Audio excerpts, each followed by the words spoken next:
Hello guys, mayong hapon. Welcome to my YouTube channel. It's me again, Marielo Lubato, ang proud Cebuan ng tendera. For today's video guys, is i-share ko sa inyo ang aking mga karanasan, ang aking pinagdaanan bago ko napapalago itong aking munting sari-sari store. So, maguna tayo sa pinakaunang-una. So, nagsisimula ako sa halagang 3K. Sobrang liit ng puhunan na yun. Sobrang hindi mo makumpleto lahat ng basic items. Galing pa yun sa aking maternity pay. Ayan, nakatanggap ako ng maternity pay 25,000 guys. So dami naming utang nun. Sobrang bilis lang ang pera maubos guys. May natira 3,000. Napag-iisip-isip ko na why not mag sari-sari store ako para hindi naman siya maubos. Yun ang aking pinakasimula guys. Ayan, so kahit maliit pa ang aking baby, pumunta ako sa market para lang maka-ikapamili yung natira na 3,000 pesos. So sobrang hirap kasi kahit may baby ka, kinakarga mo, tapos gusto mong makatulong sa mister. Alam naman natin na mahirap talaga pag isa lang ang naghahanap buhay sa crisis sa panahon ngayon, sa taas ng inflation rate. Sobrang hirap pag isa lang ang may naghahanap buhay sa ating pamilya. Kahit dalawa lang ang anak ko guys, gusto kong tumulong sa mister ko. So, una ang naranasan ko guys is yung mga napamili ko is nadukot ang iba. Hindi ako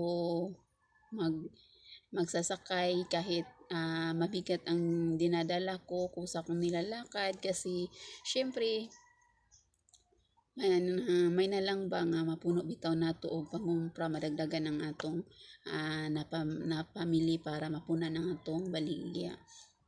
So ikaduha guys, ang napakahirap is yung pinagsabay mo ang pagkananay, pagkaasawa, labandera, kusinira, at ang pagtitinda at ang pagninegosyo. Napakahirap bilang isang ina, lalo na kung maliit pa ang ating anak. Napakahirap, sobrang napakahirap, lalo na guys pag magkasakit ang mga anak natin, diba? Sinong makarelate dyan? Comment kayo dyan sa baba. Sinong makarelate na pag may sakit ang ating anak or tayo naman, ang hirap talaga guys isabay kasi hindi mo magagawa ang mga gawain mo sa iyong tindahan. So kahit papaano na pag nalampasan ko yun. So ang pangatlo na naranasan ko guys, yung ako naman ang magkakasakit na kahit may iniindang ka, kusa kang bumabangon, nagtitinda, at may mga time na may gusto kang buhaton sa imong tindahan niya, dili jud kaya sa imong lawas. Ang kaya mo na lang is yung pagbigay kung ano ang gusto ng customer mo, kung ano ang kanilang mga hinahanap. So napakahirap guys. Sa awa ng Diyos, lumalago naman ang aking sari-sari store from 3K. Hindi ko na alam kung magkano na siya lahat ang inabot guys, kasi pinaruling ko lang ng ilang taon ng aking pera. Hindi ako nagsisave sa aking sari-sari store. So ang pinaka worst guys is yung hanap ka ng mga customer na umuutang sa'yo, tapos hindi ka mababayaran. Napakahirap. May mga tao talaga na mapagsamantala sa mga kahinaan mo, lalo na kung baguhan pa tayo sa ating pagninegosyo. Napakahirap guys kasi sila pa ang magdidikta kung kailan sila magbabayad, sila pa ang magdidikta sa'yo kung magkano ang kanilang utangin. Sabi ko guys, so kung ipapautang ko lang lahat, useless lang naman ang aking pagtitinda kasi nagtitinda ako para sa aking kaugmaon sa ako ang pamilya. Kung ipautang lang naman ako gurot, unsa pa man ang akong ipangumpra, di ba? Lalo na pag hindi tayo sure nga kanus sila mo bayad. So next naman guys is yung makahanap ka ng isa na namang klase na customers nga masasabihan ka na ano ba ang feeling mo na ang mga customer mo ay hindi na bumibili sa'yo, lumipat na ng iba.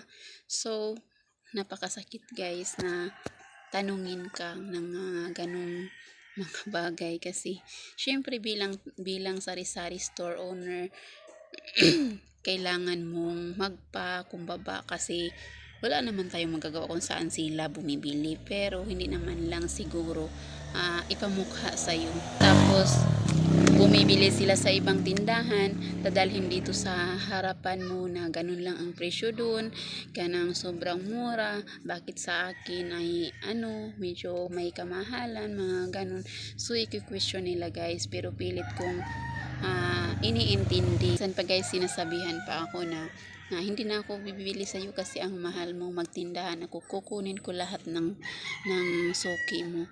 So yun, nagtindahan siya guys, yung isa kong tumer na ganun, pero 1 month lang nagsara na siya.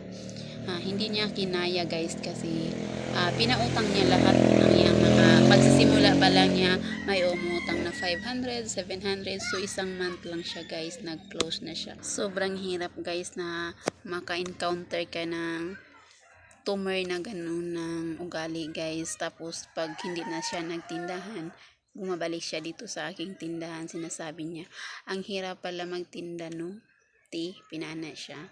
Panghirap pala magtinda lalo na pag may umuutang sa'yo tapos hindi ka babayaran agad.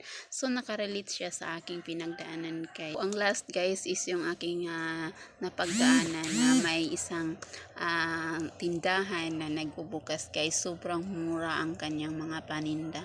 Sobrang napakasakit sa kalooban bilang tindera na may mga tao na dumadaan sa tindahan mo, lalo na pag ang binibili nila meron naman dito sa aking tindahan. Napakahirap kasi sa panahon na yun guys, para akong lugmok na lugmok kasi parang wala na akong klarong binta sa aking tindahan kasi biruin mo yung mga presyo niya is katulad lang sa mall or sa public market guys. Ayan, so napakahirap nga, may mga ganun na tao na halos ipamigay na lang nila ang kanilang mga paninda, pero sa totoo lang napakahirap kung ano ang kanyang presyohan, sasabayan mo guys kasi naghahanap buhay tayo dito sa ating tindahan at gusto natin na kumikita. Paano na lang ang mga expenses natin kung ganun ipamimigay na lang halos natin na wala nang matitira sa atin, di ba? Ang hirap.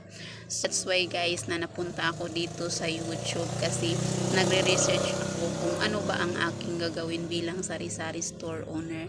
So sa awa ng Diyos guys, kung kayo ay baguhan, manood kayo palagi ng mga video na ganito, lalos na sa mga matagal na sa sari-sari store business guys, kasi sobrang dami nyong makukuhang mga tips and ideas, hindi man dito sa akin kundi sa ibang mga vlogger na katulad ko guys, kasi sila ang nakakatulong sa aking pagninegosyo, sila ang nagbigay ng kaalaman dito sa aking pagninegosyo. That's why lumalago itong aking sari-sari store. Before guys, sa totoo lang, kung before makakumpra ra jud ko og tagorha ka kahon nga red horse, so now makastock na jud ko 30 to 40 cases nga red horse. Ayan, pero inyo guys, hindi ko inaasahan na ganito ang mangyayari sa tricky no, kung na pinagsimulan guys na ganito siya lumalago. Sa ngayon lang guys is nag-open up ako ng aking mga plasticware at saka mga glassware at saka mga merchandise na paninda. Nakuha kong mga tips guys, ayan, sa mga sari-sari store vlogger na kung gusto kang mabilhan ay ilagay mo lahat sa tindahan, lalo na kung wala sa iyong kakumpetensya guys. Ayan, yun ang aking ginagawa dito sa aking tindahan. So, sobrang effective. Ayan, sobrang nakikinabang ako sa mga tips and ideas nila guys. Napakahirap guys, ayan, lalo na sa pagsisimula pa lang. Sobrang hirap. Ang hindi ko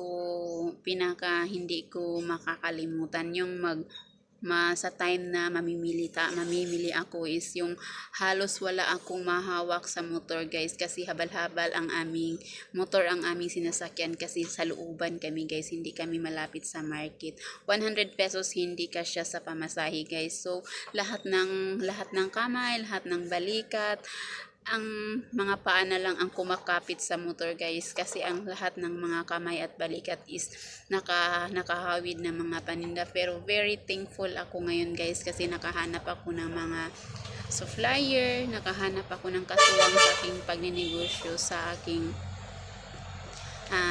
dito sa amin guys, sa Prince Warehouse Club guys, sila ang magde-deliver sa aking mga paninda, mga chicherya guys. Sobrang hirap kaya ay isakay ng motor yun guys. So ngayon hindi na ako nahihirapan, very thankful ako kasi pwede na ako na hindi pumunta sa sari-sari store kasi pwede na lang ako mag-chat sa kanila, mga alak, mantika, mga chicherya, mga lahat ng dilata kasi malaki yun guys at naka pre-delivery pa ako.